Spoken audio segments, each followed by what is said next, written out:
都把枪放下！该把枪放下的是你吧？蓝冰本是缉毒刑警队长，在上一世的一次缉毒行动中遭对方卧底暗算，壮烈牺牲，如今竟重生到了宁海市的一名交警身上。本想着低调的生活，不料今生的身份竟然这么不简单。下班啦，蓝冰。真羡慕你啊，又可以回家陪漂亮老婆了。看着这些陌生的面孔，蓝冰只能抢笑着回应：啊，是啊，回家。回哪个家呀？我都不知道自己家在哪里。不过我居然有个老婆，听同事那酸酸的口气，似乎我老婆还很漂亮。嘿嘿嘿。我要是你，有个那么漂亮的老婆，下班绝对准时回家，1秒钟都不会浪费的。对了，蓝冰，你马上就要转正了，以后记得提拔一下我们几个啊。什么转正？还搁这儿扮猪吃老虎是吧？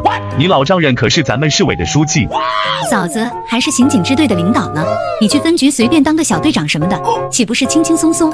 老婆是刑警支队的领导，老丈人竟然是市委书记。哇哦，这样的开局我简直不要太少了。很快，同事们都下班了，蓝冰一个人在单位了解自己的工作内容和人际关系，关键他也不知道去了哪都不认识。突然，一辆黑色轿车突然停在了单位门口，下来一个女人，她穿的比较清凉，纤细的柳腰性感绝伦，修长的美腿白皙无比，长相更是清纯绝艳。有没有这样一种可能，这就是我老婆？早上被我爸说2句，今晚就不回家吃饭是吧？妈呀，果真是我老婆，赚了，这把赚大了。老婆，回家吧。很快，车子停在了一高档小区，女人下车后递给蓝冰一部手机，以后电话联系，我不想像今天这样来接你。这个年代用手机的还不多吧？谢谢老婆。回到家里，一开门，蓝冰就察觉到一股凝重的气息。蓝冰，你过来一下。好的，爸。林轩开车请你回家这种事，我不希望还有下次。蓝冰这才知道自己老婆叫林轩。好的，爸，不会有下次了，您放心吧。书看得怎么样？什么书？你考公的书。你以为我是你老丈人，你就可以随便进来当公务员？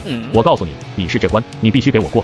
原来这老丈人还真的打算给自己从一名交通协管员变成真正的交警。哦，在看呢。来，考你。我这几天有点忙，没看多少。没看多少和完全没看是两个概念，少废话。在质量1吨以上小型货运汽车货物后端不准超出车辆多少米。大哥，你倒是问我一些刑警方面的知识啊，我又不是交警，我知道个屁啊。这是这本书第1页的第1题，你到底在搞什么？爸，我明天就看。不用看了，烂泥扶不上墙的玩意儿。蓝冰，这书是我爸特意给你弄来的，都给你快半个月了，你什么意思？蓝冰真不知道该怎么回答。问你话呢，哑巴了。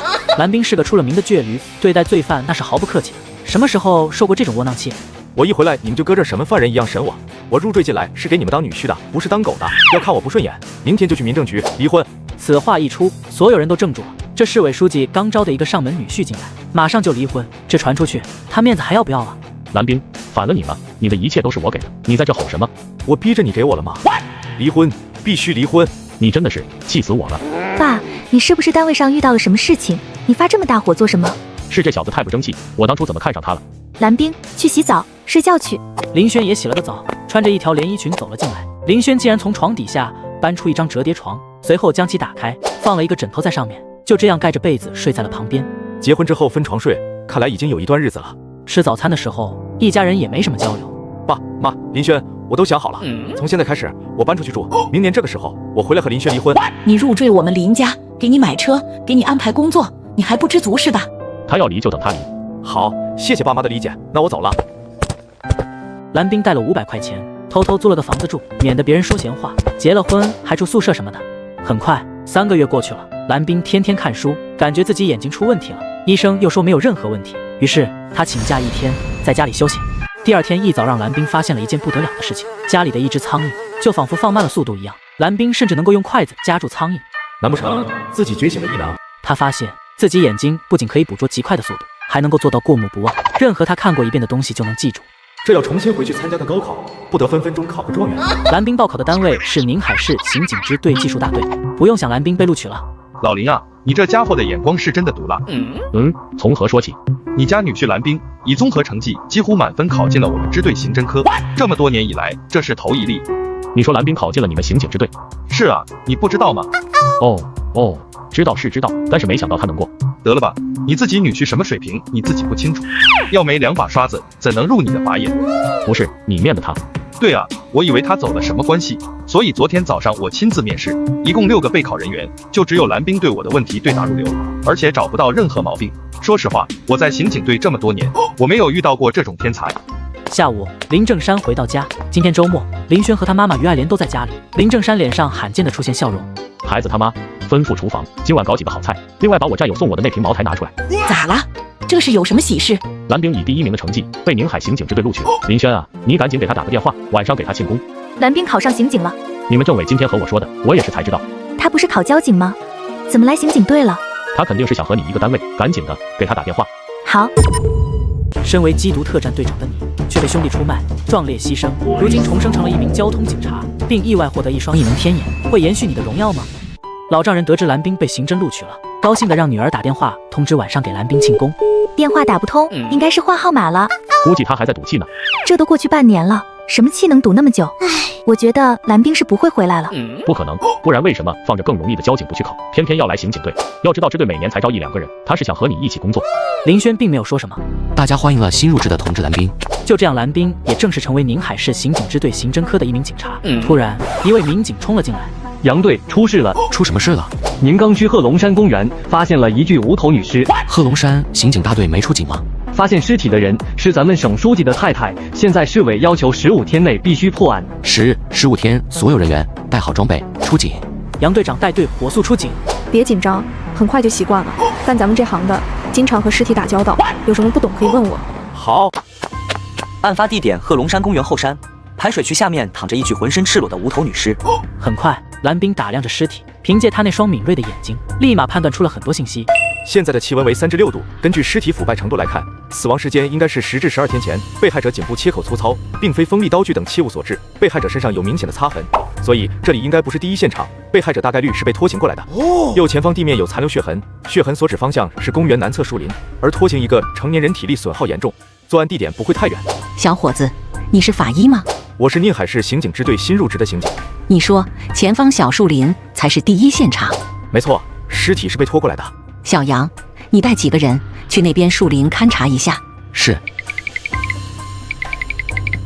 我们在前方树林发现了带血的衣物和大量血迹，经确认，那里就是第一现场。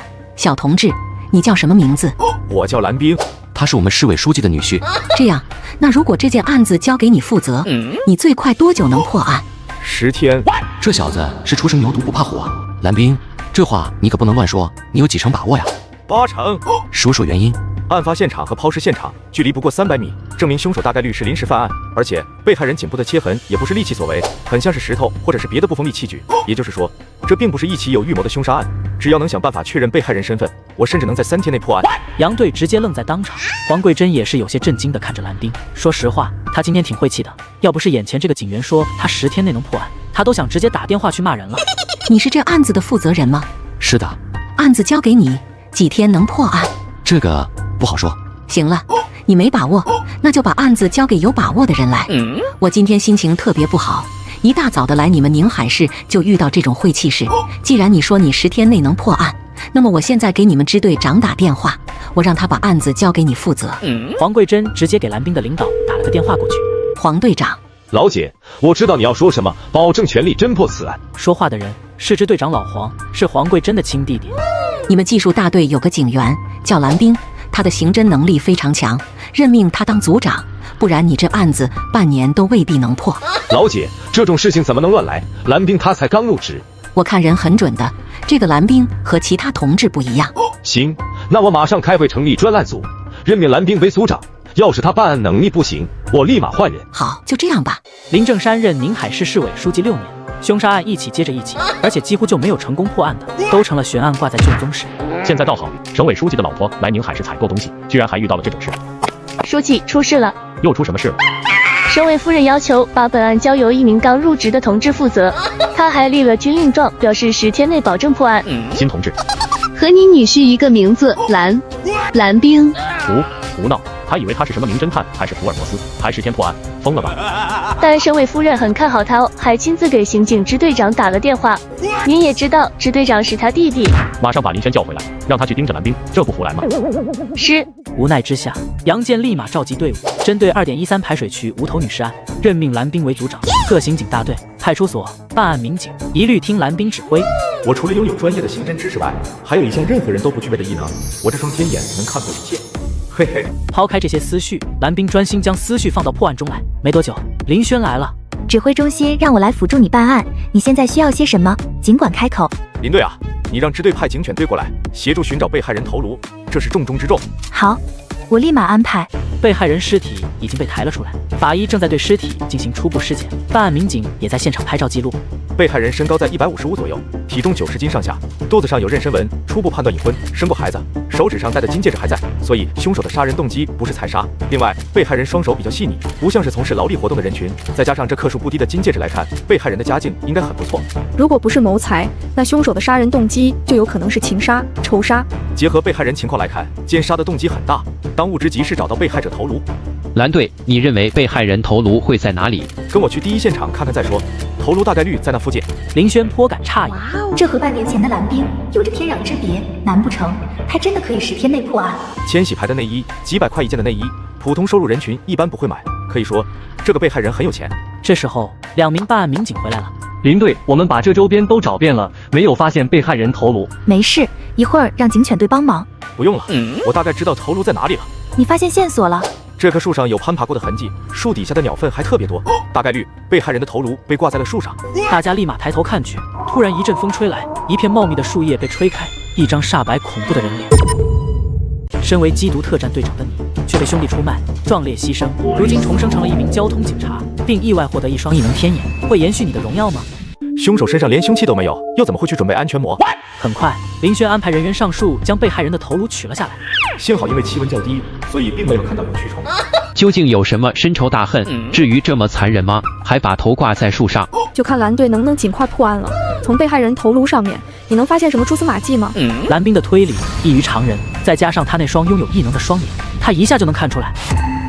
被害人头颅上有几处创伤，头骨严重碎裂，被害人大概是被钝器击打头部致死。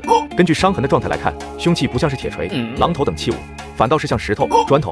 蓝冰完全就像是变了个人似的，缜密的推理，冷静的分析，像极了一名经验老道的刑侦专家。蓝冰，接下来还需要什么？警犬队是不是可以不用来了？对，既然被害人的头颅找到了，就可以不用警犬来帮忙了。张秘书又火急火燎地赶到林正山办公室。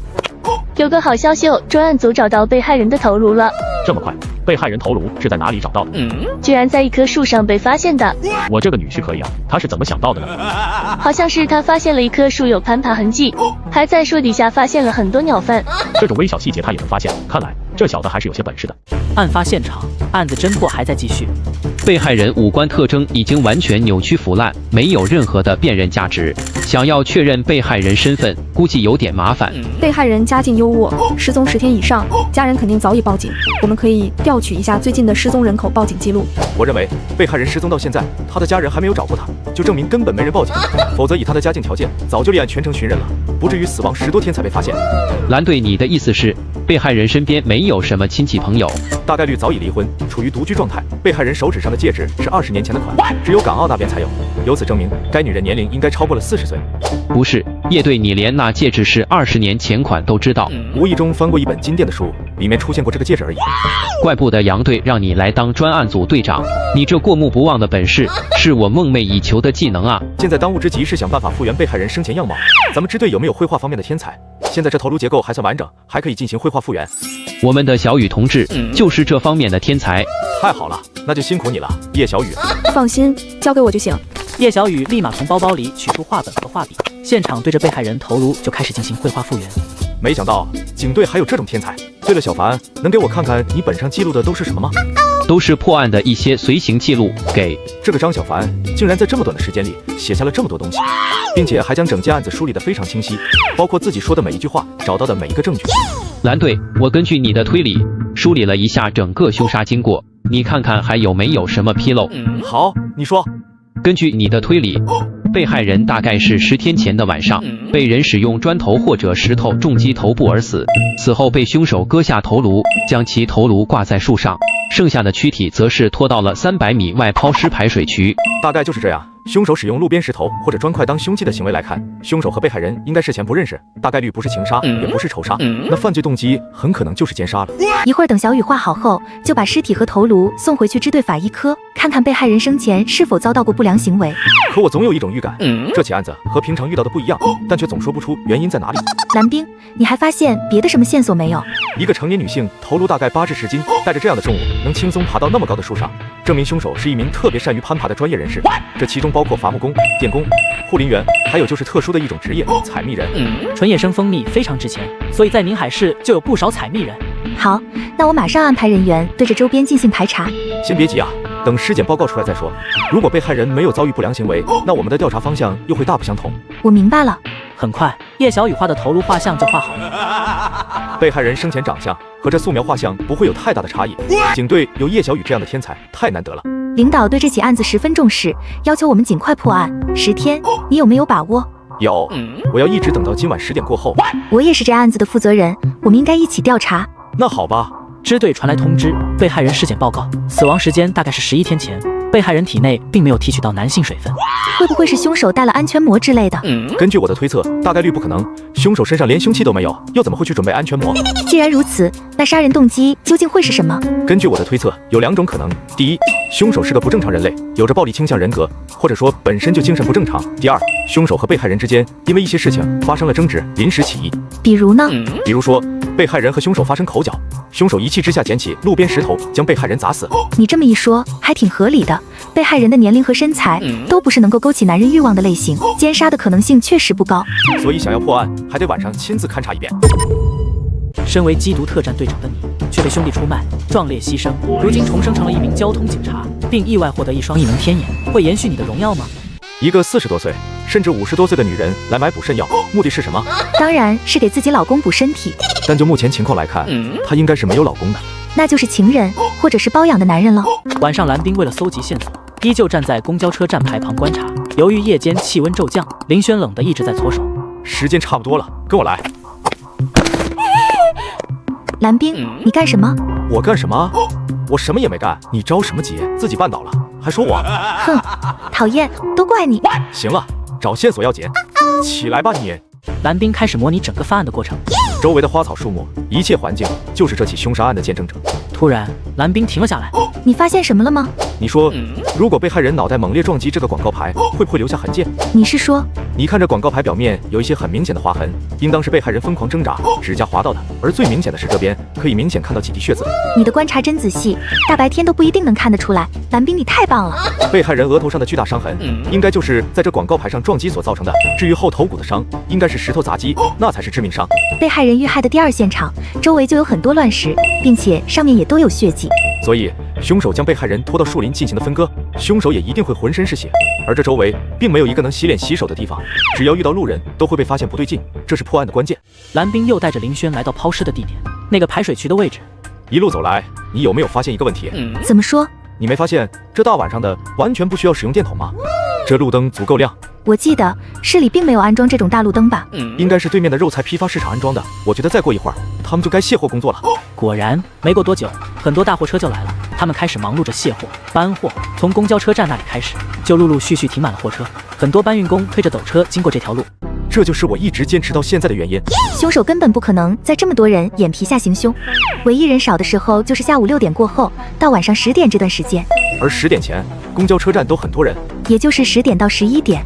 由于地理位置的特殊性，这周围一天24小时几乎都有不少人。你还记不记得20天前下过一场大雪，全城实行了3天的停工？可尸检报告说被害人死亡时间在10天左右，这相差太远了。尸检报告不一定完全准确。我现在突然想起来，被害人身上为什么会出现那种疮疤？那是冻伤。你的意思是，被害人实际死亡时间是在20天前？没错，20天前全城停工是完全有可能不存在目击者的。如此一来，这一切的异常就都能解释得通了。究竟是什么人会在全城停工、外面大雪情况下出来呢？并且此人善于攀爬，有暴力倾向，精神应该不是很正常。一般来说，冲动时候情绪失控，喝酒或者是吸食面粉。对，凶手很有可能喝了酒。并且这个凶手乍一看好像挺聪明，烧衣服，把头挂树上，分开躯干，不如直接挖个坑吧。现在凶手大概情况我们分析差不多了，下一步就是确认被害人身份。现在时间也不早了，要不等明天我们再来吧。我先开车送你回去。不用了，我今晚住单位。好，那我送你到单位。来到干部宿舍楼下。今天辛苦你了，领导让你跟我办案到这么晚。蓝冰现在如此的陌生，都是父母的排挤，自己的冷漠造就了他，婚后连手都没让他牵过。哎，我又怎么能指望他把自己当妻子？不辛苦，这是身为一名警务人员的职责。倒是你多穿点，别着凉了，这案子指望你呢。放心的领导，10天之内我一定破案。两人分开后，蓝冰回去交车，并且写下了今天的办案记录。大队值班领导经过办公室，见到蓝冰仍旧还在伏案工作，他微微点了点头。一名警戒之星正在悄然升起。第二天一早，蓝冰便来到大队，大量的寻尸启事发出去后，依旧没人来认领尸体。到目前为止，根本不知道死者叫什么名，哪里人。我查了一下，上个月大雪停工那几天，案发地点只有6路和45路公交车在运行。小凡去公交公司走访调查一下，问问那些司机当时有什么异常。收到。另外，其他人继续走访调查，问问周边居民有没有一个爱喝酒、爱打架，并且善于爬树的男人。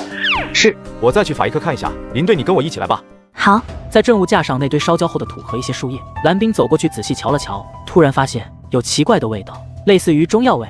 怎么了？这叶子有什么问题？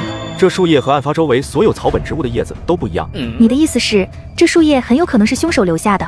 不，这应该是被害人的随身物品，否则不可能被凶手一起焚烧。依我推测，这应该是一种中药材。而在案发地点周围就有一个很大的药材市场。也就是说，被害人当天前往药材市场买中药，回来等车的时候才遇害的。走，我们去案发周围的药材市场调查一下。很快，蓝冰开着警车和林轩两人来到了事发地点附近的大型药材批发市场。请问你们知道这是什么药材吗？这是银洋货，我们这里不卖这个。那这个市场哪里可以买到这个？这是一种补肾中药材，我们这里只有3家可以卖，就在左边，一直往下面走100米左右，你看到金马药材行几个字招牌就是了，连续挨着的3家都是卖这种中药的。好的，谢谢。你这年纪轻轻的就吃这种药啊？那个啊，对啊，他需要补一补。哎呦，不管用就换人吧。这俩货真是没谁了，算了，破案要紧。行了，我们在调查无头女尸案，有线索记得告诉我，有奖励的。啊，好的。离开了这第一家药材店，蓝冰和林轩前往老板口中的金马药材铺。老板，上个月大雪停工那几天，有没有一个女人来你这里买过银洋货之类的药材？好像是停工的第2天，有个女人来买药，要那种特别补肾的，还说多少钱都行。我当时还和几个伙计开玩笑，说是不是她老公不行？你们这帮卖药的就这么喜欢开玩笑吗？那她买完了药往哪边走了？往公园那边去了。你们这里有监控吗？有监控，因为经常有人偷东西。我们这些药材也很贵，随便被偷一点都很值钱。我能看一下监控吗？别这么说，配合办案是我们的义务，你跟我来吧。蓝冰说过，破案很需要运气，很不巧，监控刚好被系统自动删除了。蓝冰带着林轩来到公交车站，看着站台上面的信息，蓝冰继续开始了他的推理。案发当日，只有6路公交车的终点站是大学城。大学城和这案子有什么关联吗？一个40多岁甚至50多岁的女人来买补肾药，目的是什么？当然是给自己老公补身体。但就目前情况来看，她应该是没有老公的。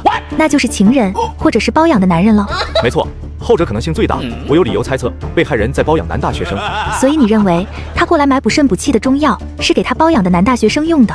很有这样的可能。那我们现在去大学城走访一下。我也是这个意思。于是两人掉头前往大学城方向。身为缉毒特战队长的你，却被兄弟出卖，壮烈牺牲，如今重生成了一名交通警察，并意外获得一双异能天眼，会延续你的荣耀吗？这个女人和那个叫周泽强的男生有过100多次的开房记录，她还和其他20几个不同姓名的大学生有过记录。林队，如果你是一个富婆，想来大学城找小白脸，你会怎么做？我会在大学城这边开一个24小时的便利店，以此更多的接触他们。没错。还有很多勤工俭学的大学生会去兼职打工，尤其是值夜班。这时候，这些想找小白脸的女人可以经常去便利店买东西，从而和那些大学生套近乎。所以说，我们首先走访便利店。没错。于是两人从中午挨个便利店去调查，直到晚上7点半，仍旧没有任何线索。两人来到了宁海市石油大学门口的便利店。林队，你去问问她。因为林轩长得很漂亮，男生见到她都会愿意和她多说一些话。欢迎光临，想买什么随便看看。男生很有礼貌，但目光却是落在林轩身上，不停地打量。同学你好，我想和你打听一下，你们学校附近有没有经常出现一个女人，45岁往上的样子，打扮得很有钱，并且有包养男大学生的情况？有啊，有个女人经常来我的店里，还多次问我要不要和她出去吃饭。这个女人的样貌特征，你还有印象吗？当然记得，她在我们学校都出了名了，我认识的好多同学都被她包养过。她身高估计1.55米左右，不算胖，头发是那种烫过的卷发，脸上有很多坑坑洼洼的痤疮，鼻子很大，说话也很大声。那这个女人有多久没有出现过了？好像快1个月没见过了。你最后一次见她是什么时候？20号那天晚上吧，她过来我这里买那个安全膜，还问我哪种安全膜最舒服。那她当时身边有什么人跟着她吗？当时倒是没人跟着她，但她是从那个竹宜宾馆下来的，和她一起去宾馆的是我一个同学。当时我们都在开玩笑，说第2天的买猪腰子补了。你们这个同学叫什么名字？他叫周泽强，是动力工程系大2的学生。好的，谢谢了。没关系，我们学校的校花也估计这位女警司十分之一美啊，嘿嘿。林轩离开便利店，和蓝冰说明了情况。看来这就是我们要找的被害人了。这多亏了你，你是我见过破案能力最专业的人。当初让你当交通协管员，真的是浪费了你的才华。别这么说，身为一名刑警，我要尽最大努力破案。我们先去卓一宾馆查一下开房记录吧。这年代正是国家人才稀缺的时候，对于大学生的保护还是很注重的，所以身份登记是必要环节。在调查了开房记录后，蓝冰锁定了一个叫刘桂红的女人。这个女人和那个叫周泽强的男生有过100多次的开房记录，她还和其他20几个不同姓名的大学生有过记录，但从上个月20号之后就没有一次的开房记录了。这太过分了吧？不过这大概率就是咱们要找的被害人了。蓝冰立马拿出警务通，输入女人的身份证号码。刘桂红，48岁，南云人，登记的常住地址是宝安区龙华路27号。常住地址离这70多公里，这就解释得通为什么刘桂红要经常住宾馆了，因为方便她和这里的大学生搞事情。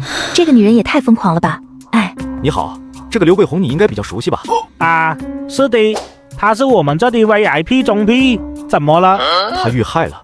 啊，你们有什么要问的，我全力配合。她是不是很有钱？岂止是有钱，我亲眼见过她提着一个口袋，里面全是钱，至少有10万。她和什么人有过节吗？他身边全是那些高大威猛的男学生，而且他都不把他们当人的。有一次他当着我们的面打了人家50几个耳光，还让他跪下认错，这种侮辱谁受得了？是那个叫周泽强的男生吗？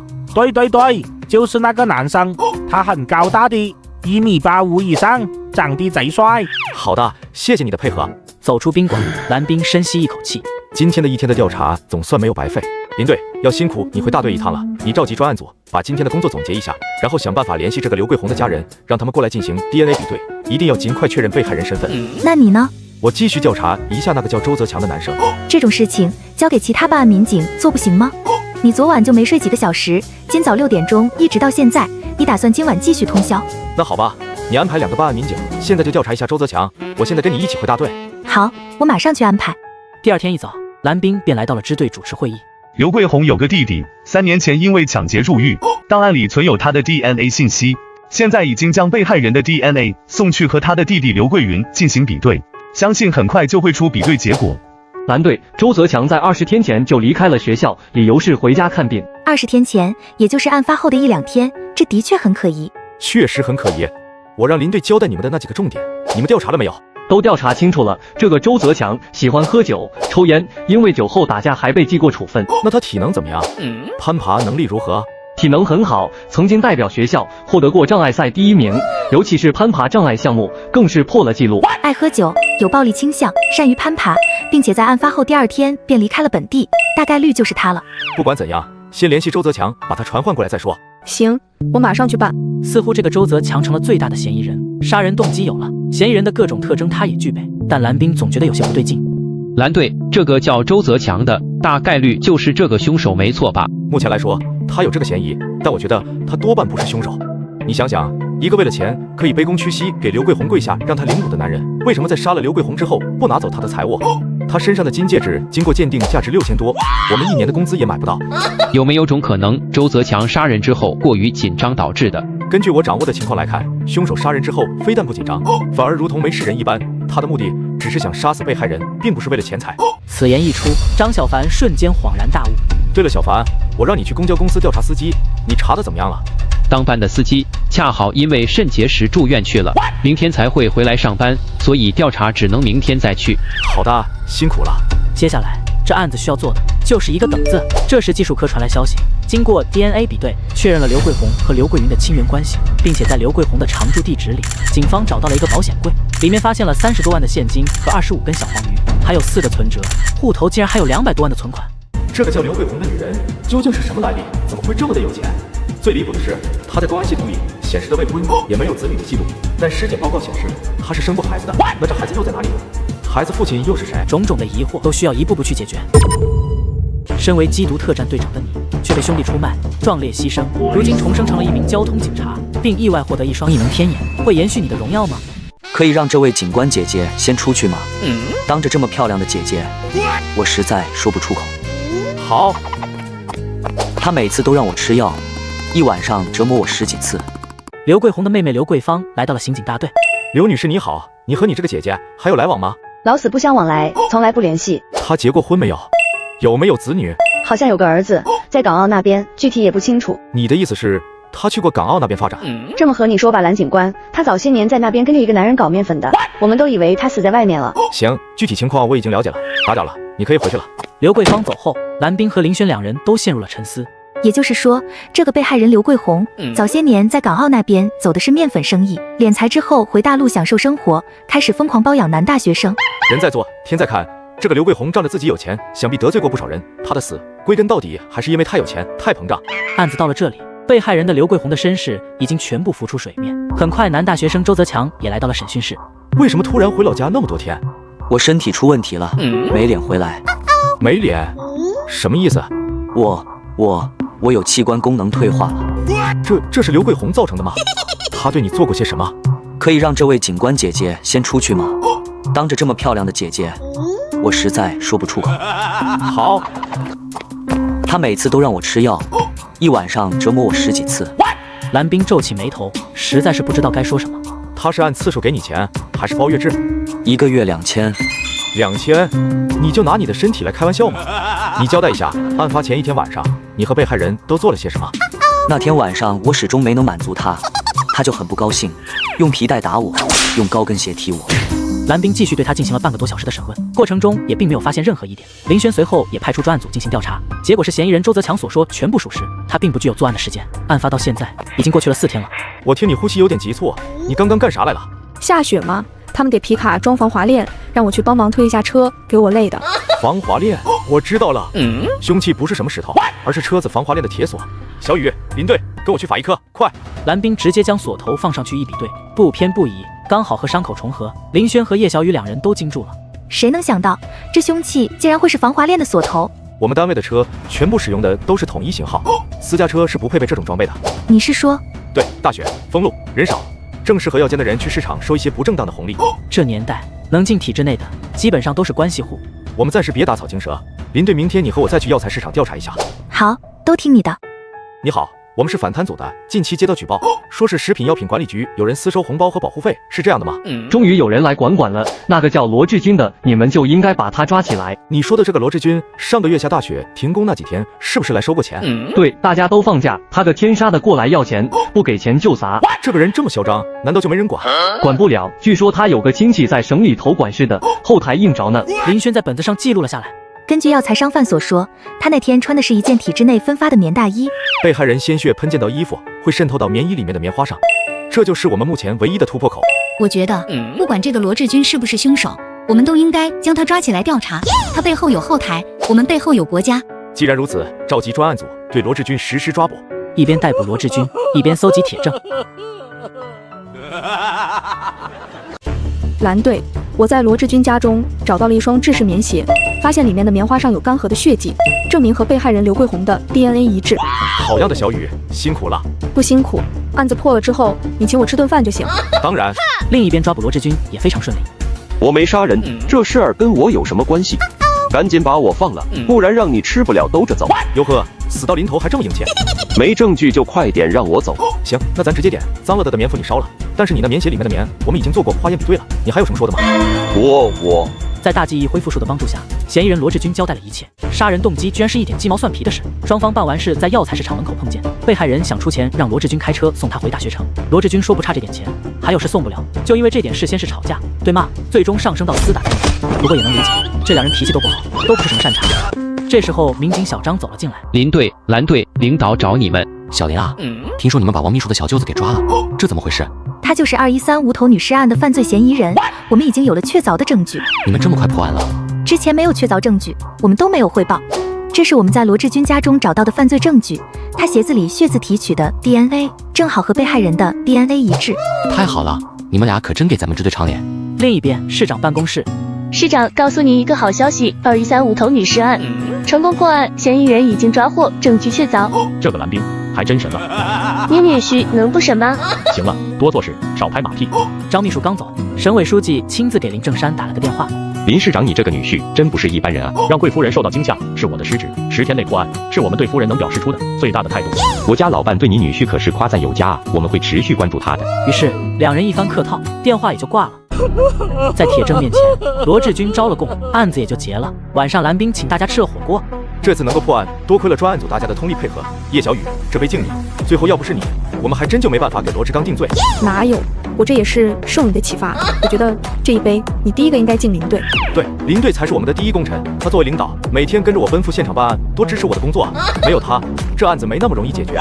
是啊，林队才是我们最坚强的后盾。我们敬林队。别拍了你们，就是蓝冰功劳最大，大家一起来。希望我们这个集体能够再接再厉，同时也希望我和蓝队能够一直搭档下去，力破更多悬案疑案。案子破了，大家也算是一个小小的庆功宴。明天开始，组员也要好好休息2天。人始终不是机器，劳逸结合才能更高效的侦破悬案。身为缉毒特战队长的你，却被兄弟出卖，壮烈牺牲，如今重生成了一名交通警察，并意外获得一双异能天眼，会延续你的荣耀吗？蓝冰，你快看这儿！哎呀呀！蓝冰也是一惊，这也太疯狂了吧！蓝冰蹲下来，仔细勘察了一下尸体，用一把小刀，一刀刀的把被害人头颅和外置器官给割下来，这得多残忍！213抛尸案完美收官，市局也对蓝冰等专案组人员给予了高度的肯定。经宁海市委组织研究决定，授予林轩、蓝冰同志个人2等功，授予专案组所有办案人员集体3等功。这次咱们要好好歇2天，我提议一起去郊外爬山和烧烤吧，怎么样？好呀，我烤的鸡翅可香了呢。既然大家立了功，咱们现在就出发吧。走走走，快点出发！我也馋了。几人开车来到了郊区山脚下，相当于一次小团建了。哇，小雨，你烤的这么香，是给我的吗？你想得美，要吃自己烤去。蓝队，你尝尝味道怎么样？小雨，你真好。蓝队，你笑起来真好看。你不笑都好看，嘿嘿。然而，就在蓝冰等人休假的时候，安水县云香山又出现了新的案子。书记，省委书记电话找您的。老刘，怎么突然给我打电话了？老李啊，我有个小舅子，刚升任安水县公安局局长的第1天，当地就发生了凶杀案。我听说你有个女婿，破案很厉害，你能不能帮个忙，把他给调过去？10天内帮忙把案子破了。10天？你这怎么又是个10天？没办法呀，当地警力落后，连法医都没有。这案子要是成了悬案，我那小舅子就15天怎么样？15天不行，只能10天。案子破了，我请你吃饭。行吧，我马上去安排。林正山知道那句我请你吃饭意味着什么。蓝冰的手机突然响起，挂断电话，蓝冰表情凝重。支队来案子了，我要先回去一趟。那我也跟你一起。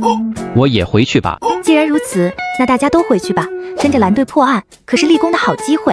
以前的时候，一听到有案子，大家都垂头丧气，但自从蓝冰加入之后，大家破案的信心倍增。没想到林正山亲自来了支队。蓝冰，安水县有件案子需要麻烦你去一趟，如果你能破案，你想要什么我都满足你。安水县是我们宁海市的管辖范围，我身为刑警，这是我义不容辞的责任。这种杀人抛尸案，你有把握多久破案？一般情况下10天足够了。10天？你是认真的？行，等你破案，我给你1等功，并向省公安厅给你申请特别荣誉。不用，破案是我的职责，否则我也不会来刑警队了。于是蓝冰连忙走进办公室，换好制服。林轩已经在等蓝冰了。已经有办案民警和法医在进行勘查了，但为了案子的严谨性，我交代他们不要破坏现场，等咱们到了再说。好，案子具体是个什么情况？3小时前，报警人称在安水县云香山山林里发现了一具浑身赤裸的无头男尸。又是无头尸体，抓紧，立刻出发案发地。蓝冰戴上手套和鞋套，随后走进案发现场。叶小雨突然发现被害人的外置器官竟然也被割掉。蓝冰，你快看这儿！哎呀呀！蓝冰也是一惊，这也太疯狂了吧！这比刘桂红那案子还残忍。这是真的歹毒啊！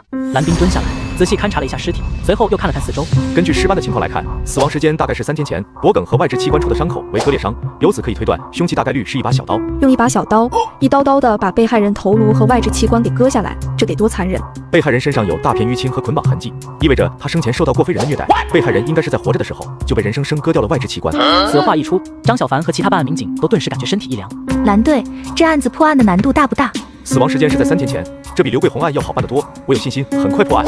如说被害人活着的时候遭受虐待，那么这里很可能就不是第一案发现场，被人割掉了那里，如果不及时就医的话，是活不了多久的。小凡说的对，如果没有交通工具，是不可能将一具尸体带到此地的。蓝队，根据你大致的分析，被害人身高体重是多少？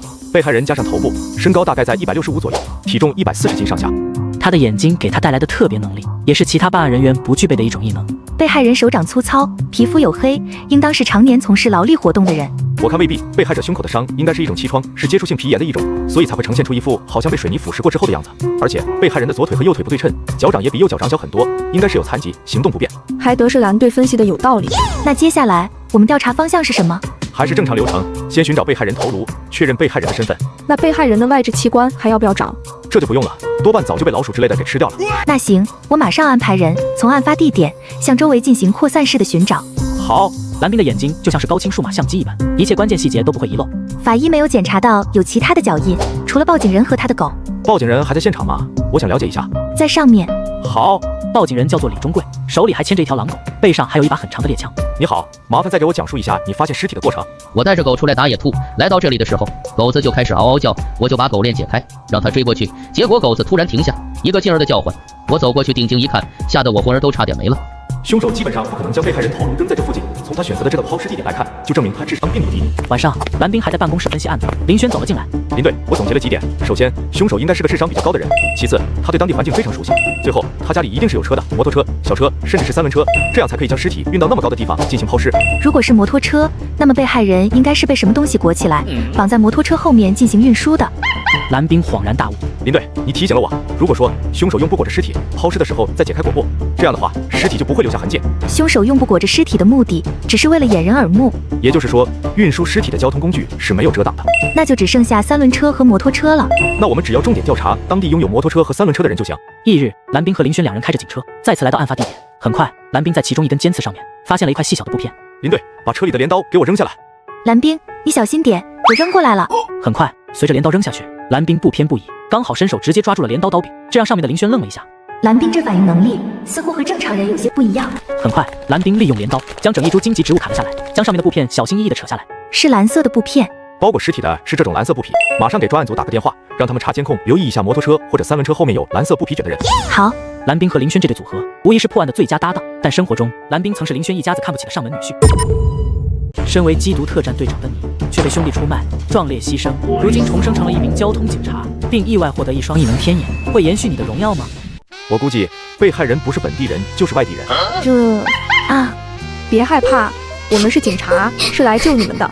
这下子蓝冰立大功了，一人制服4名歹徒，救下6名被拐姑娘。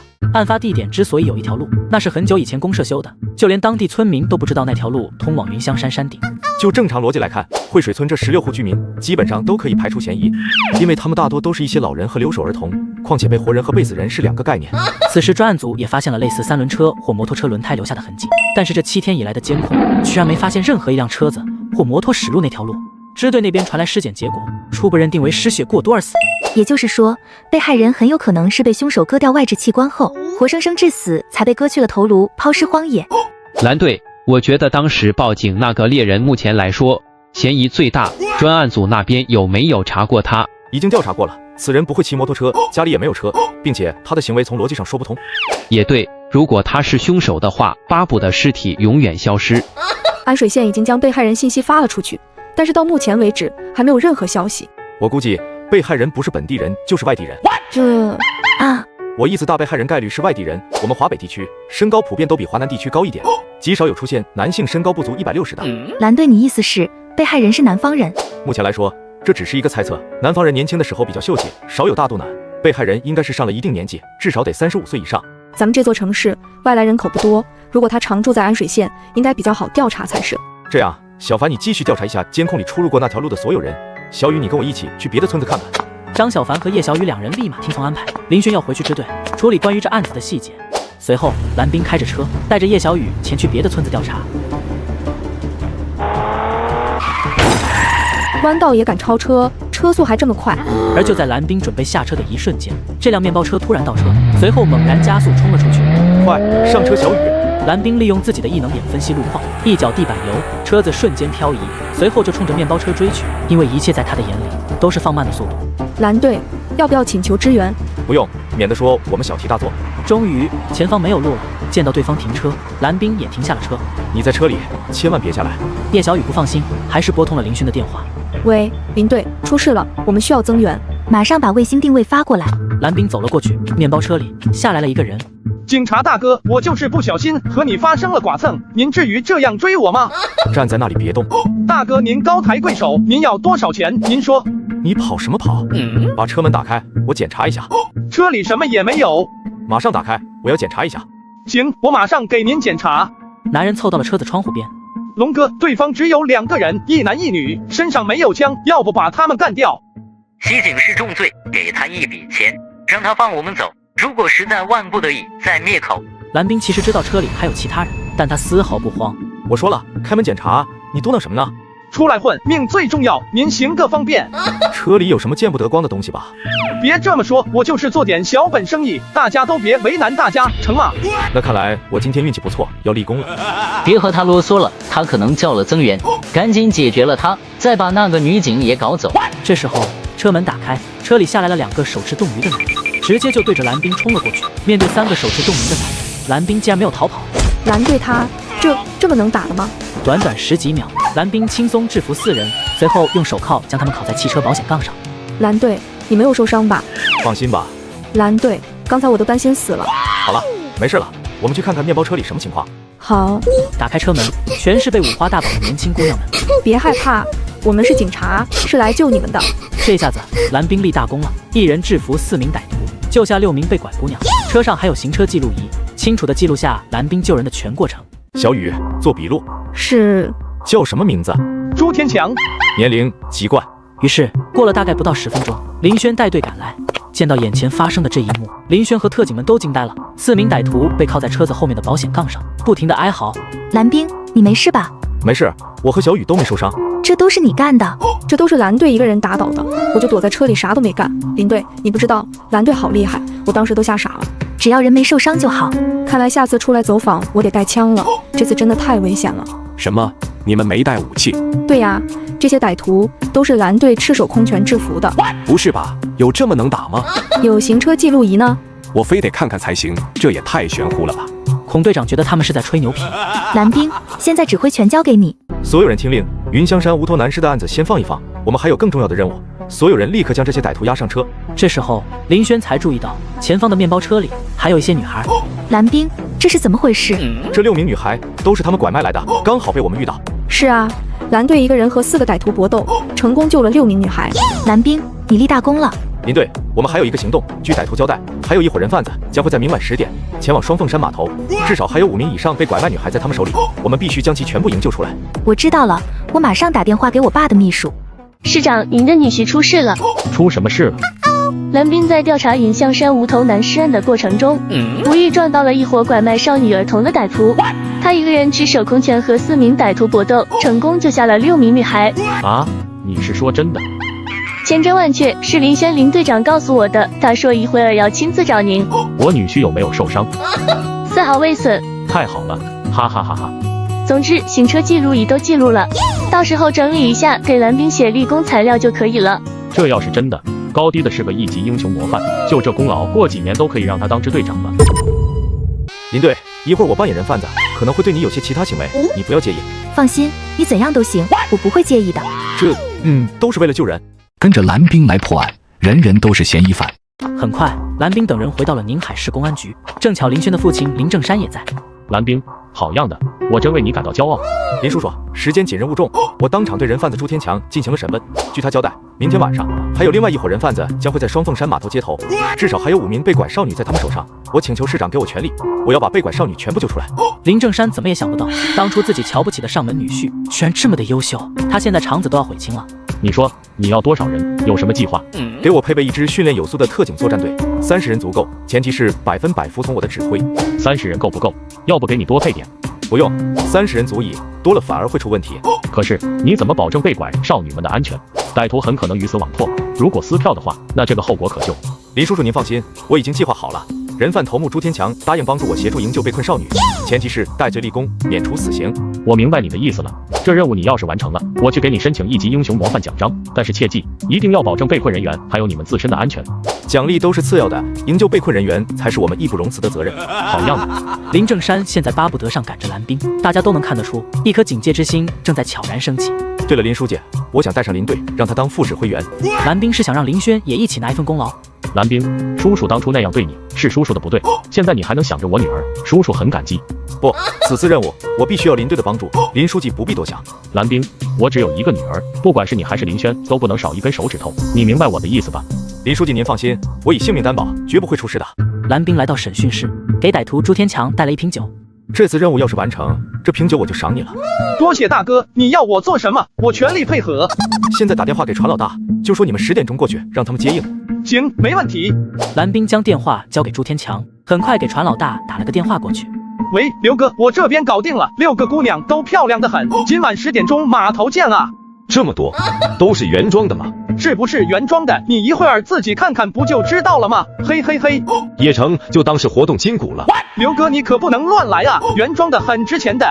行了，别贫了，赶紧送过来。挂断了电话，朱天强看着蓝冰点了点头。大哥，我搞定了。行，咱们也出发。于是蓝冰亲自驾驶朱天强的面包车，后排坐着4名持枪特警。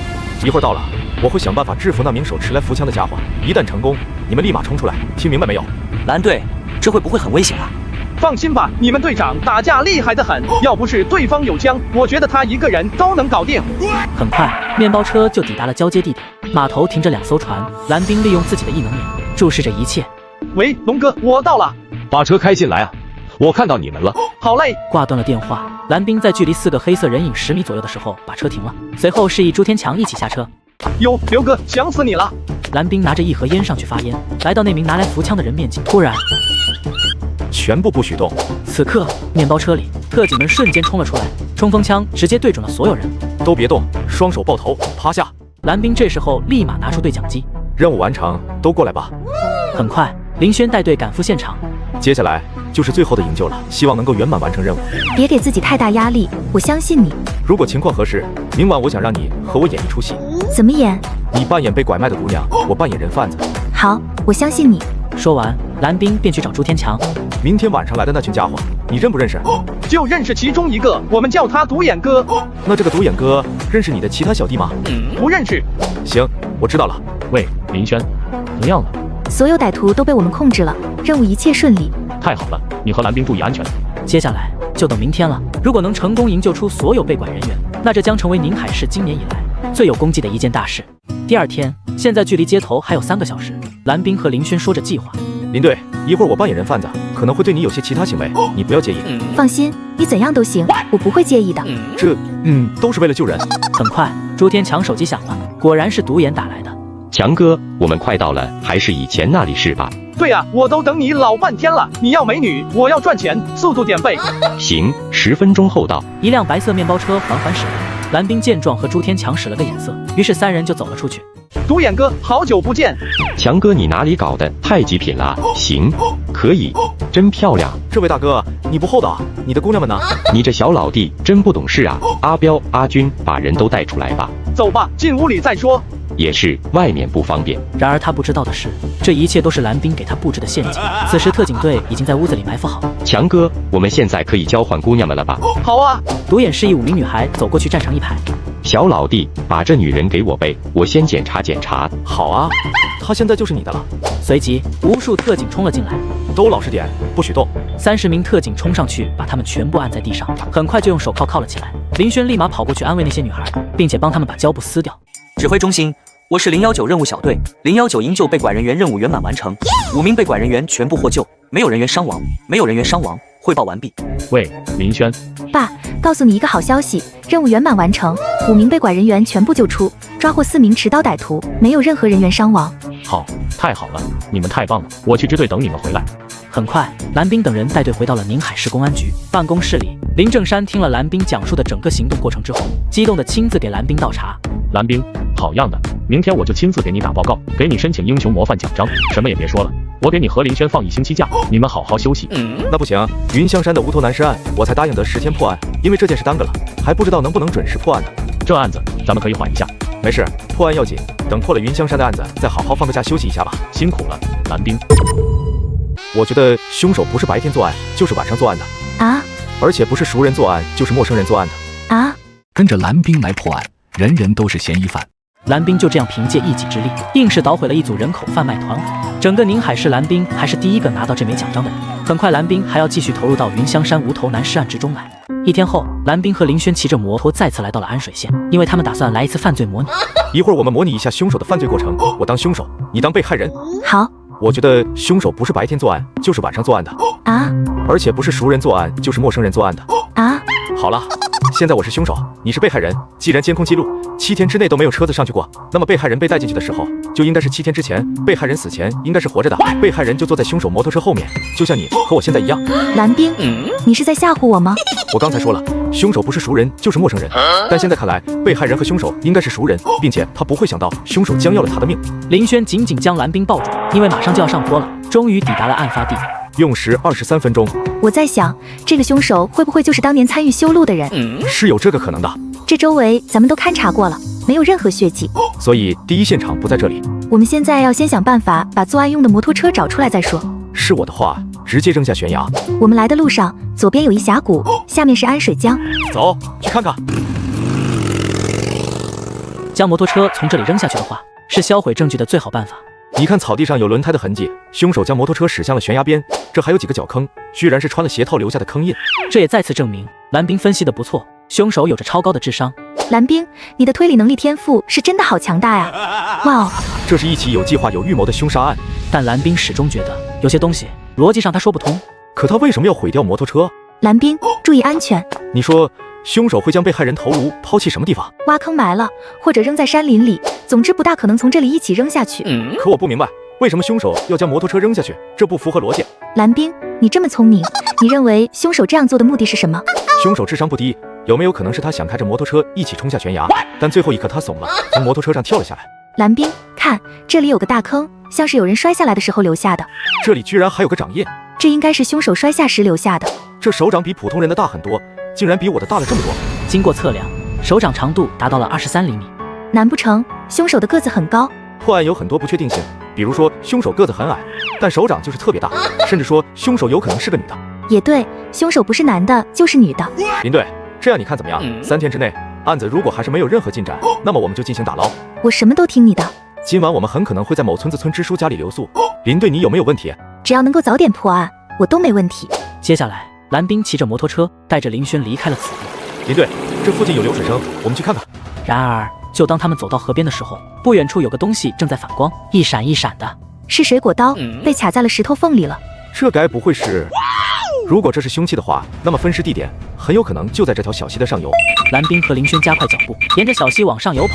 然而前方出现的画面让林轩浑身颤抖，下意识地抓住了蓝冰的衣角。方圆5公里鬼影都没有。溪水中央立着一根细长的木桩，木桩上一颗恐怖的人头赫然插在上面。林队，你先用相机记录一下，然后回去通知专案组过来。好。拍完照，林轩收起相机，两人原路返回。到了有信号的地方，打电话通知专案组和支队指挥中心。没多久，无数的警车就来了。现场，张小凡、叶小雨，还有安水县公安局几个领导也来了。小凡，你带林队回去休息。小雨，你跟我在现场。收到。瞧着叶小雨精神十足的样子，蓝冰伸手捏了捏他的脸。现场可有点恐怖哦，你可别害怕。放心，保证完成任务。在蓝冰的带领下，大家进行头颅和线索的收集工作。专案组一直忙到晚上，证据收集的差不多了。回到支队，蓝冰也找到了林轩，收集到了被害人衣服，还发现了一些脚印。辛苦了。于是林轩和蓝冰召开了小组会议，所有走访调查过的人都说没有见过被害者长相特征的那么一个人。也就是说，这个被害人确定不是本地人，而是外地人，而且还很有可能是第一次来这个地方。会议过后，蓝冰来到政务室，开始分析今天发现的证物。叶小雨和张小凡也在旁边进行协助。现场发现的鞋印经过测量，尺码在48码左右，皮手套的尺码也相对普通的要大很多，所以我觉得嫌疑人身高得有1.9米以上。没错，回来的时候我去店里问了一下，发现这种大小的摩托车手套是买不到的，基本上都要定做。我有个问题，万一这个头颅不是之前那被害人的头颅怎么办？头颅取下的组织已经送往支队进行 DNA 比对了，而且发现的衣物尺寸大小和被害人身材基本一致，这基本上不会有错。这个问题暂时先放着，当务之急是找出被害人身份。对，这才是至关重要。叶小雨打开蓝光手电筒，仔细检查被害人头颅，头部没有任何创伤，脸上也没有其他伤痕。被害人牙龈有过出血迹象，临死前应该经历过可怕的折磨。被害人很有可能被凶手活生生割掉了外置器官。来，让我看看，被害人喉咙两侧未见线样体器官，应该是做过扁桃体摘除手术。这项手术价格昂贵，如若不是危及到生命，普通老百姓不会去做的。必须马上送支队法医科进行详细尸检才行。行，我立马安排人将头颅送往支队。好，今天先这样，大家都休息去吧，辛苦了。目前来说，国内可以做扁桃体切除手术的大城市并不多，完全可以通过医院的手术名单进行调查被害人身份了。不得不说，蓝冰的这双异能眼睛是真厉害。经调查，在金门市第一人民医院做这项手术的加起来只有46个人，功夫不负有心人。当比对到第17个人的时候，蓝冰一下子停了下来。你们看，这个人和被害人像不像？明眼人都一眼能看出来，这就是被害人。我可以100%确定，就是他。不愧是你啊，蓝队，你这办法真行。被害人名叫陈万海，今年38岁，未婚，州贵省毕节人。于是，警方立马和被害人的家人取得了联系。2天后，经过陈万山的辨认，确认被害人是他的弟弟陈万海无疑。你好，我是你弟弟遇害案的办案负责人，我叫蓝斌。您问吧。你弟弟陈万海左脚是不是有残疾？是的，小时候摔了一跤，没有治好，那条腿就一直瘸了。你弟弟陈万海性格怎么样？万海这个人以前挺正常的，后来不知道怎么搞的，人变得有点怪异。具体是指哪里？估计是打光棍久了，他有时候喝了酒，会跑去村里一些妇女家里骚扰他们。后来被村里教育一顿之后，收敛了很多，但没过多久，他就变得越来越奇怪了。有时候他会去镇上，裤子脱了，对着过路的妇女鼓到那玩意儿啊。他做扁桃体切除手术这件事情，你知不知道？这个我一点都不知道啊。蓝冰、林轩荣获个人1等功，张小凡、叶小雨荣获个人3等功。跟着蓝冰来破案，人人都是嫌疑犯。是这样，经我们调查，你弟弟陈万海于上个月在金门第一人民医院做了扁桃体切除手术。这件事我没听他说过。你这边有没有你弟弟单位的联系方式？有，我有他们赵主任电话。那行，你现在打个电话，问一问你弟弟是什么时候离开单位的，又有什么人跟着他一起离开的。好，我马上打。您所拨打的号码是空号。看来这个单位有必要好好调查一下才行。据调查，被害人陈万海工作的单位叫做福宁建材厂，在过完年后就辞职了，理由居然是回家结婚。这个陈万海好端端的为什么突然辞职？这个要和他结婚的女人又是谁？办公室里大家都在对案子进行分析。这个陈万海1个月只有4天假期可以外出的，所以他接触过什么人才是我们调查的目标。这种跨省案相当复杂，要不是当地市委下了指示，否则还得我们亲自去一趟。金门公安那边怎么说？还没消息，估计还得等一等。蓝冰，就目前掌握的线索，你觉得有哪些可能性？我的推测是，被害人陈万海是个长期单身的光棍，有人知道他打工几年存了一些钱，于是打着给他介绍老婆的名义把他骗走了。可他最后这笔钱不仅没有被骗，反而拿来做了这个扁桃体切除手术啊！我猜测对方杀他的目的很有可能就是这个扁桃体切除手术。怎么说？凶手千里迢迢把他骗到宁海市，却没想到他竟然拿着这笔钱去做了手术。凶手气急败坏，所以将其残忍折磨致死。可即便如此，也没有必要割掉他的外置器官啊。根据陈万海的哥哥所说，被害人曾经骚扰过妇女，有没有一种可能，因为陈万海对凶手的女朋友或者老婆做过什么事，才导致凶手如此痛下杀手？哟呵，小雨，想象力不错哦，不排除这种可能性。下一步我们有什么计划？等金门那边消息吧。很快，金门公安那边传来消息，这个陈万海并不是特意为了做手术才来到金门医院的，而是因为扁桃体发炎，无意中确诊为癌症才做的手术。也就是说，他发现自己患癌纯属偶然，他前往宁海市另有目的。于是蓝冰立马安排民警调查长途客运公司，重点调查途经州贵毕业的班车。果然还真就查到了线索。初9晚上10点多，在毕节岔河镇路口接了3位乘客，其中就有这么一个瘸腿矮胖的人。跟着他一起上车的有一名身高1.9米的高大个儿，和一名全程不会说话只会打手势的聋哑女人。我猜测被害人陈万海应该是在休假期间结识了嫌疑人，嫌疑人找来了一名装聋哑人的女人，然后对陈万海实施诈骗。意思是，凶手打着给陈万海介绍聋哑女人当老婆的幌子，将他骗到了宁海市。没错，凶手一开始就是2个人。根据调查，附近几个村子都没有这么高的男人，所以熟悉当地地形的应该是那个女人。也就是说，这个女人就是这3个村的村民之一。大概率没错了。不仅如此，我认为这个陈万海应该和那个聋哑女人发生过什么，所以 A 某才会如此丧心病狂，牺牲了自己女人，最后还骗不到1分钱。可想而知他有多气。小雨，你越来越会了啊，和我想的基本上一样。跟着你久了，肯定越来越像你啊，嘻嘻。一会儿还得辛苦你根据大巴车司机的描述，把凶手大概的样子画出来。放心，保证完成任务。没多久，蓝冰将叶小雨画出来的画像进行打印，随后让办案民警对这2位嫌疑人进行全县通缉和悬赏。古宋村村民宋高义前来提供线索。我们村有这么一名女人，符合嫌疑人的特征，名叫宋小梅，很多年前就嫁到州贵省毕节市。蓝冰立刻带着专案组来到古宋村进行调查。蓝队，这里有大量血迹，虽然有被清理过的痕迹，但血液依旧到处都是，尤其是墙壁上喷溅的血迹十分明显。蓝冰仔细检查了一下，发现厨房房顶上的横梁有绳子勒过的痕迹，厨房的灶台下面有一大捆尼龙绳，绳子上有很多血迹。这里大概就是第一现场了。凶手将被害人绑着吊起来，割掉她的外置器官。看来凶手果然是宋小梅没错了。但奇怪的是，凶手竟然把凶器和被害人衣物都抛弃在山中小溪里，为什么这个尼龙绳不扔掉？不仅如此，这大量的血迹也没清理干净。这个问题就只有抓到嫌疑人再问个清楚了。小张，你们马上把血迹采集下来，送去支队进行 DNA 比对。我们回去立马对宋小梅实施抓捕。收到。有了确凿的证据，对宋小梅实施通缉。然而宋小梅竟然还在宁海市，在妇幼保健医院被捕。他跑，他追，他插翅难飞。知道我们为什么抓你吗？知道，我们杀了人。为什么要杀他？人不是我杀的，是胡海贵。胡海贵是谁？我在贵阳认识的一个男人。他不是你老公？我老公被他杀了。这些年我帮着胡海贵杀了太多的人，我每天都在做噩梦。这下子我终于可以解脱了。胡海贵现在在哪里？4级宾馆。蓝冰随后看着林轩，两人眼神交流了一下，林轩便立马出去了。交代一下整个事情的缘由吧。去年胡海贵回来和我说，这个陈万海存折里有1万把块钱，要想办法把他弄了，所以就让我假扮聋哑人和他相亲。接着说。于是我们按照计划，胡海贵让他来我老家见一下父母，给8000块礼钱，就可以把我带走了。来到了宁海市，胡海贵让他去取钱，他说取钱可以，不过要看我们的诚意。什么诚意？他想让我陪他1晚上。那陪他了吗？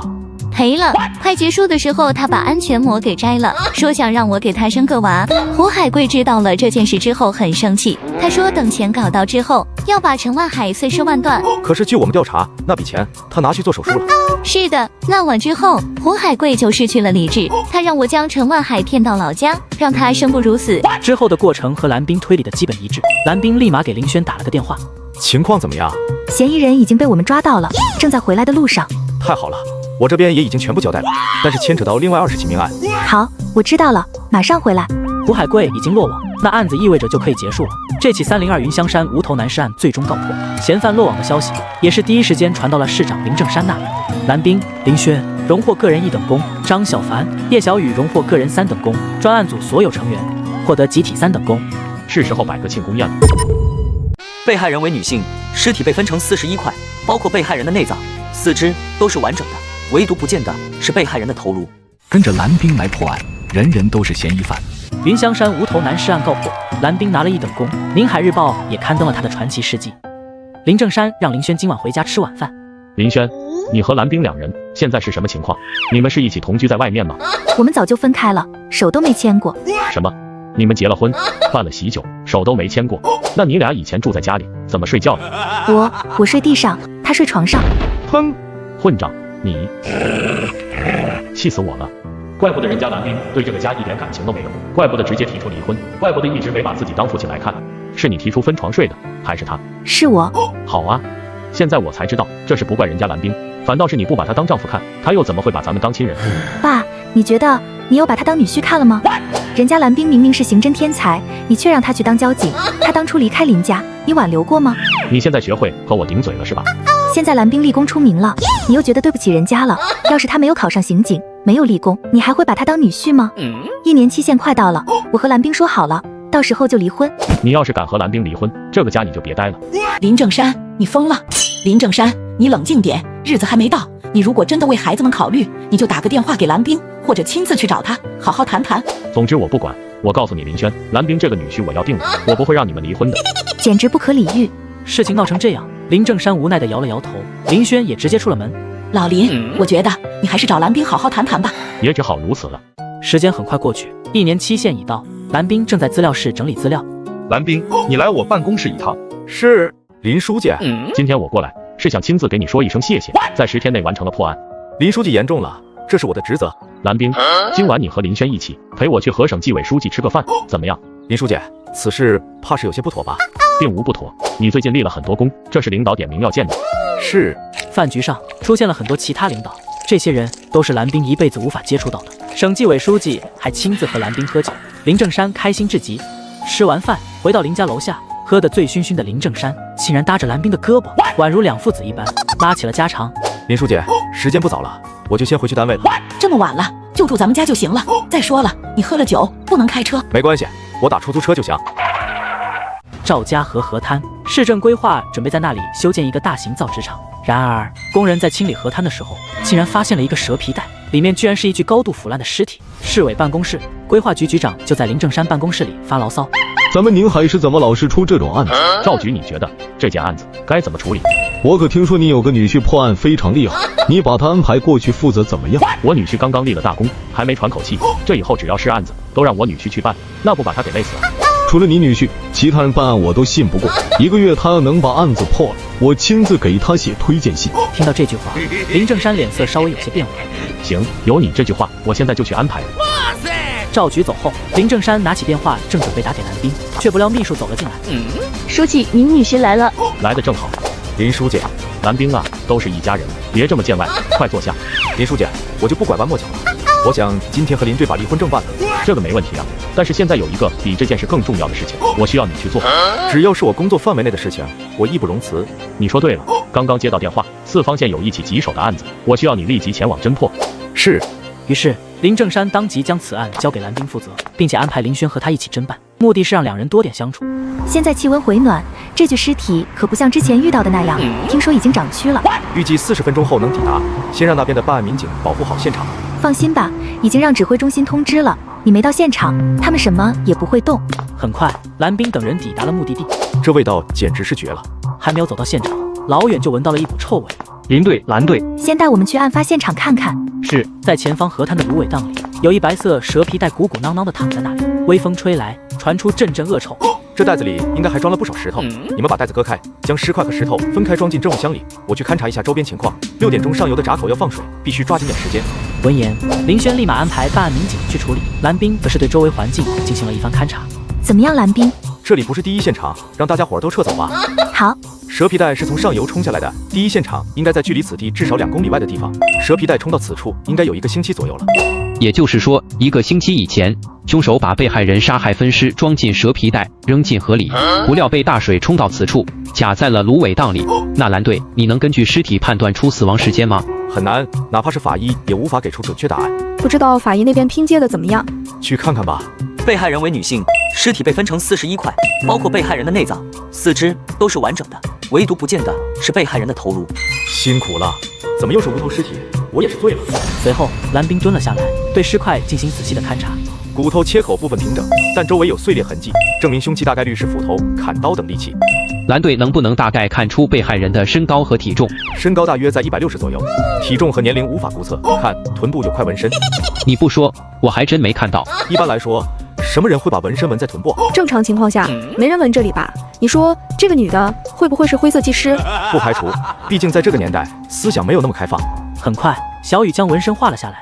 蓝队，我们要不要调警犬队过来，在这周围寻找被害人头颅？这次怕是不用了，被害人头颅大概率是找不到了。虽然找不到头颅，但别的东西却给蓝冰提供了线索，那就是这些鹅卵石。你们说凶手为什么要用鹅卵石当重物填充？因为案发周围没有其他比较大的石头，只有这些鹅卵石。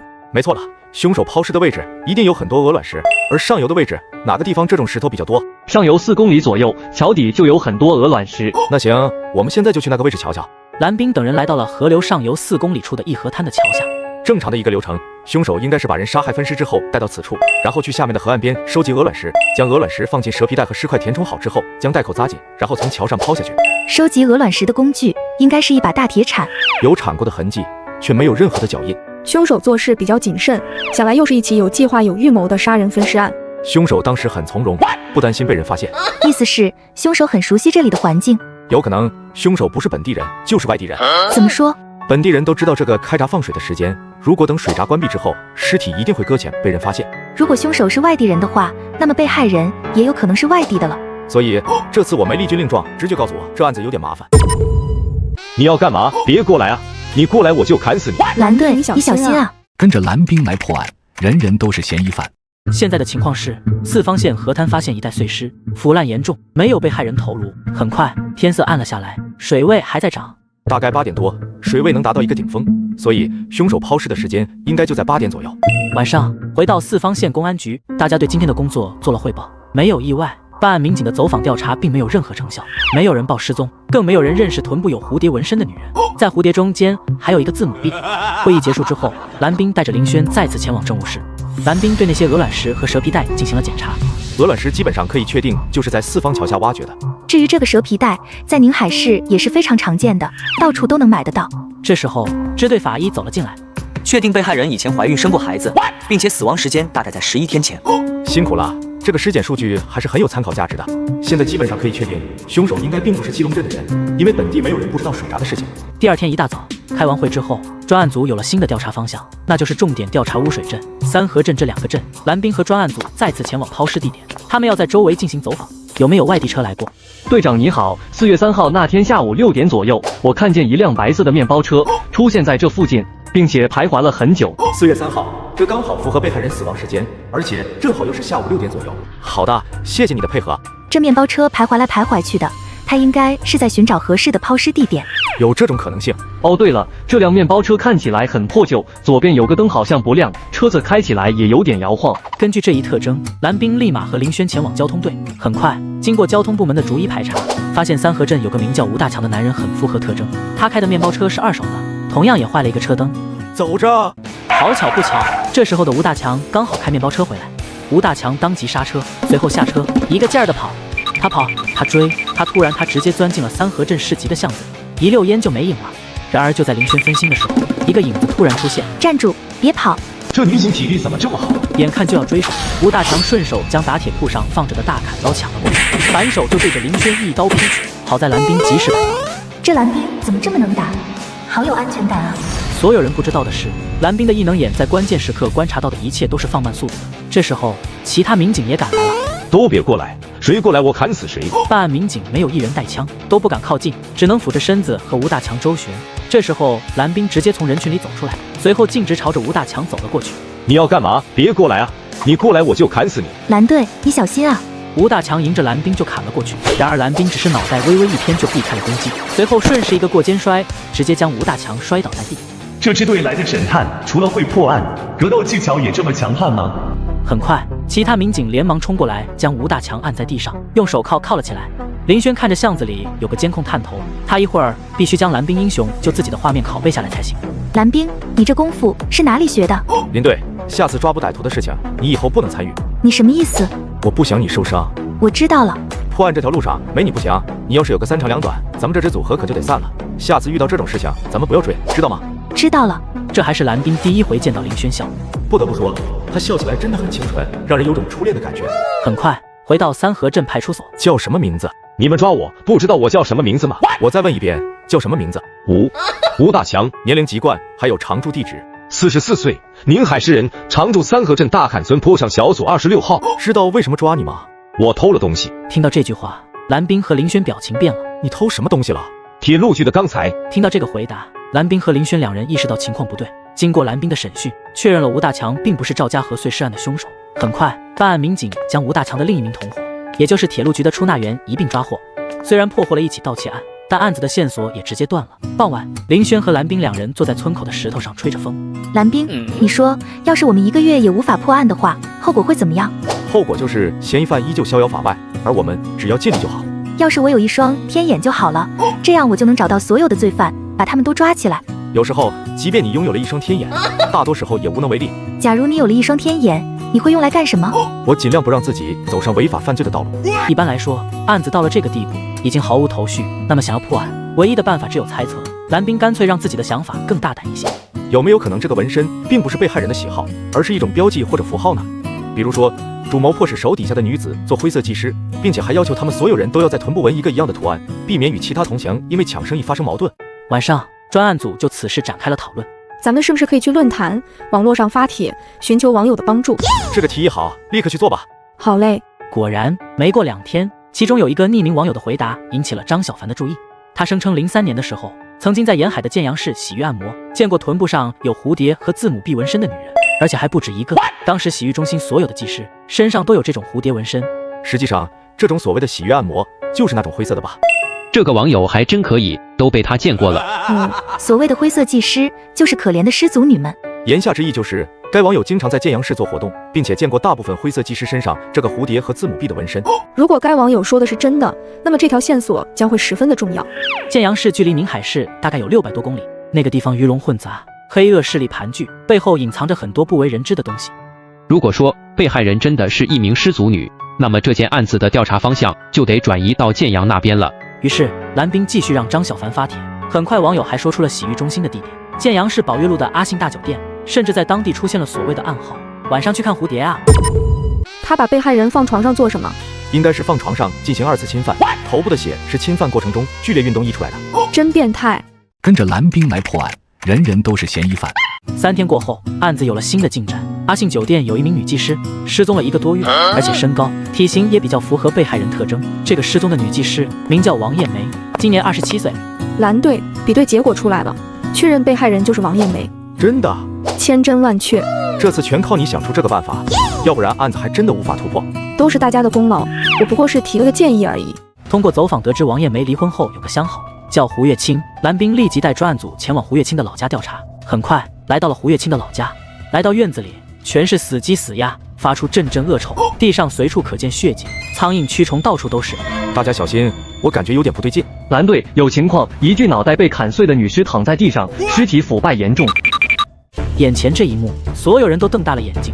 蓝队这边也有。蓝冰连忙跑了过去。如果没错的话，这应该就是胡月清的母亲了。蓝冰随后带人上了2楼，一具男尸被人砍掉了4肢，躺在地上，脑袋被挂在屋子正中央的电灯上，嘴里还放着一封信。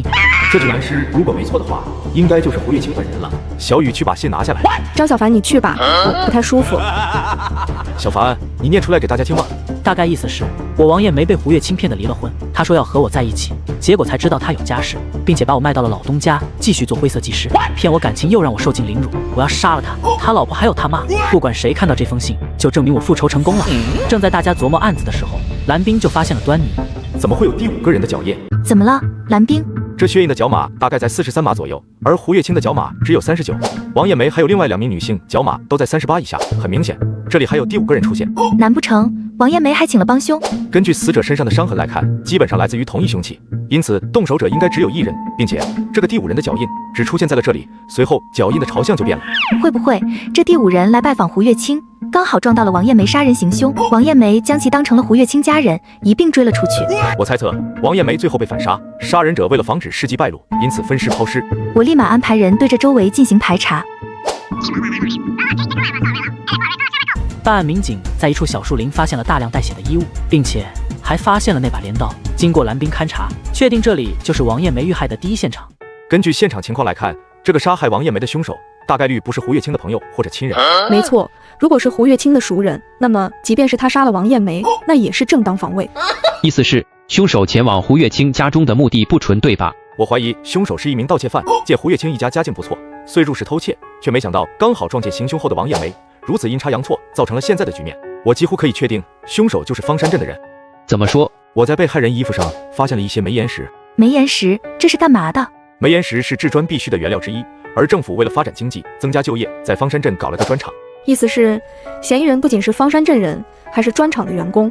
不仅如此，凶手既然敢将尸体带回家分尸，那就证明他家里没有其他人，那就是独居单身汉。我马上安排人去大方镇砖厂拿人。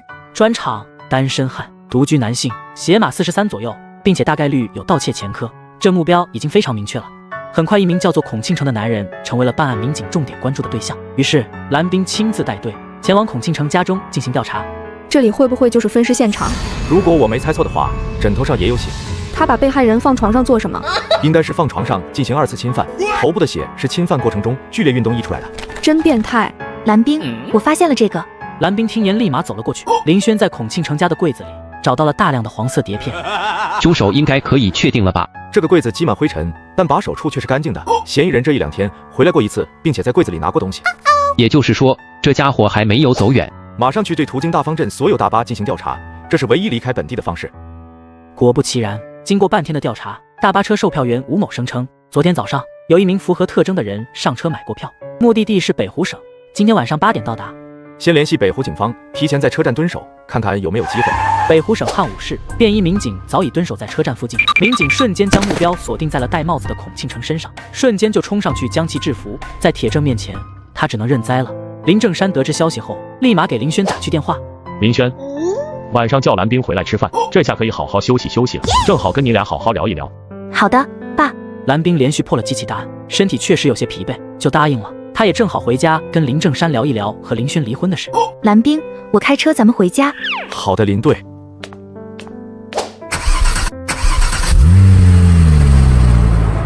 蓝冰，刹车好像不灵了。